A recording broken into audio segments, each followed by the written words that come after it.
Kottayam central ജംഗ്ഷനിൽ യുവാവ് കുത്തേറ്റ് മരിച്ചു. പാമ്പാടി സ്വദേശി വിനീതാണ് മരിച്ചത്. വിനീതിനെ കുത്തിയ പ്രതി മാങ്ങാനം സ്വദേശി ശ്രീകാന്ത് കസ്റ്റഡിയിൽ. മദ്യപിച്ചതിനെ തുടർന്നുള്ള വാക്തർക്കമാണ് കൊലപാതകത്തിന് കാരണമെന്ന് പോലീസ് പറയുന്നു. ഇന്നലെ രാത്രി 12 മണിയോടെയായിരുന്നു സംഭവമുണ്ടായത്. മിഥുൻ മുരളിയാണ് വിവരങ്ങൾ നൽകുവാനായി ചേരുന്നത്. മിഥുൻ, ഏത് സാഹചര്യമാണ് ഇത്തരത്തിലൊരു കൊലപാതകത്തിലേക്ക് കാര്യങ്ങൾ കൊണ്ടെത്തിച്ചത്?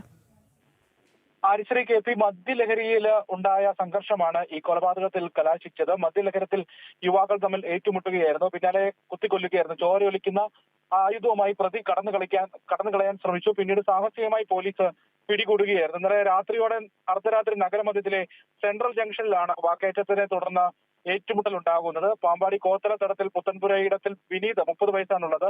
ഈ വിനീതാണ് കൊല്ലപ്പെട്ടത്. സംഭവവുമായി ബന്ധപ്പെട്ട് പ്രതി മാങ്ങാനം പുത്തമ്പറമ്പിൽ ശ്രീകാന്ത് 39 വയസ്സുള്ള പ്രതിയെ പോലീസ് ഇന്നലെ ഈ സംഭവം നടന്നതിന് ശേഷം ഓടി രക്ഷപ്പെടാൻ ശ്രമിക്കുന്നതിനിടയിൽ കൺട്രോൾ റൂം സംഘം സാഹസികമായി പിടികൂടുകയായിരുന്നു. ഇന്നലെ രാത്രി 11:15 കൂടിയാണ് ഈ സംഭവങ്ങളുടെ തുടക്കം. സെൻട്രൽ ജംഗ്ഷനിലെ കേരള ബാങ്ക് ശാഖയ്ക്ക് മുന്നിൽ വെച്ച് ഇവർ മദ്യലഹരിയിൽ വാക്കുതർക്കത്തിൽ ഏർപ്പെടുകയായിരുന്നു. പിന്നീട് അത് ഏറ്റുമുട്ടലിലേക്ക് മാറുന്നു. പിന്നീട് ശ്രീകാന്ത് തുടർന്ന് കയ്യിൽ കരുതിയിരുന്ന മൂർച്ചയുള്ള ആയുധം ഉപയോഗിച്ച് വിനീതിനെ കുത്തി പരിക്കേൽപ്പിക്കുകയായിരുന്നു എന്നാണ് പോലീസ് പറയുന്നത്. പിന്നീട് ശ്രീകാന്ത് ഓടി രക്ഷപ്പെടാൻ ശ്രമിച്ചു.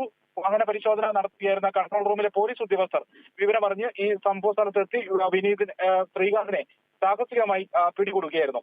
ഈ സമയം ചോരൊലിക്കുന്ന ആയുധവുമായി പ്രതി കടന്നു കളയാൻ ശ്രമിക്കുന്നതിനിടയിലാണ് ഇങ്ങനെ സാഹസികമായി പ്രതിയെ പിടികൂടി സ്റ്റേഷനിലേക്ക് കൊണ്ടുപോകുന്നത്.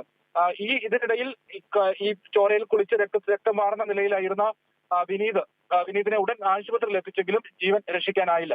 ആരിശ്രീ കെ പി. മിഥുൻ മുരളിയാണ് വിവരങ്ങൾ നൽകിയത്.